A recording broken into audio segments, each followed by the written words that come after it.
মাধ্যমে জনগণের ব্যালটের অধিকার যদি ফিরিয়ে না দেন, বাংলার মানুষ জোর করে তাদের অধিকার কেড়ে নেবে ইনশাআল্লাহ। আমাদের বোনদেরকে ধর্ষণ করা হয়েছে, আমাদের মা বোনদের শ্লীলতাহানি শুধু নয়, তাদেরকে শারীরিকভাবে লাঞ্ছিত করা হয়েছে।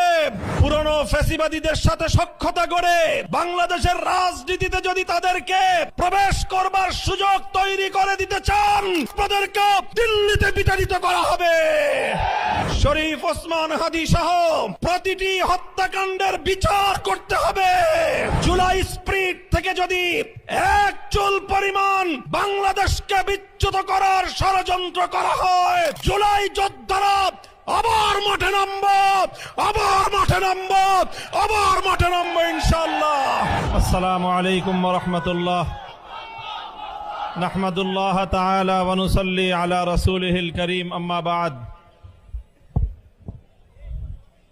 বিতর্কিত একটি নির্বাচনের পরবর্তী আজকের এই 11 দলীয় প্রতিবাদ সমাবেশে উপস্থিত সংগ্রামী সভাপতি, সংগ্রামী সমাবেশ, আমরা আশা করেছিলাম বহু রক্ত, জীবন, অনেক অশ্রু আর ঘামের বিনিময়ে অর্জিত জুলাই বিপ্লব পরবর্তী বাংলাদেশের মানুষ তাদের ব্যালটের অধিকার ফিরে পাবে। কিন্তু দুর্ভাগ্যজনকভাবে 12ই ফেব্রুয়ারি মানুষের ব্যালটের অধিকারের সাথে নির্মম তামাশা করা হয়েছে।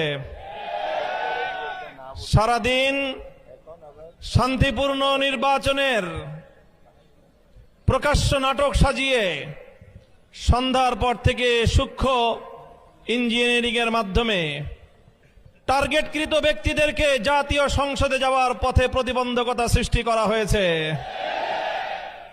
ডিপ স্টেটের এজেন্ডা বাস্তবায়ন করতে বাংলাদেশের জনগণের অর্থে লালিত প্রশাসন ব্যবহৃত হয়েছে।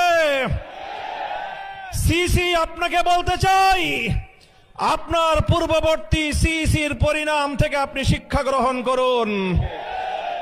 আমরা যে আপত্তি জানিয়েছি, সঠিক তদন্তের মাধ্যমে জনগণের ব্যালটের অধিকার যদি ফিরিয়ে না দেন, বাংলার মানুষ জোর করে তাদের অধিকার কেড়ে নেবে ইনশাআল্লাহ।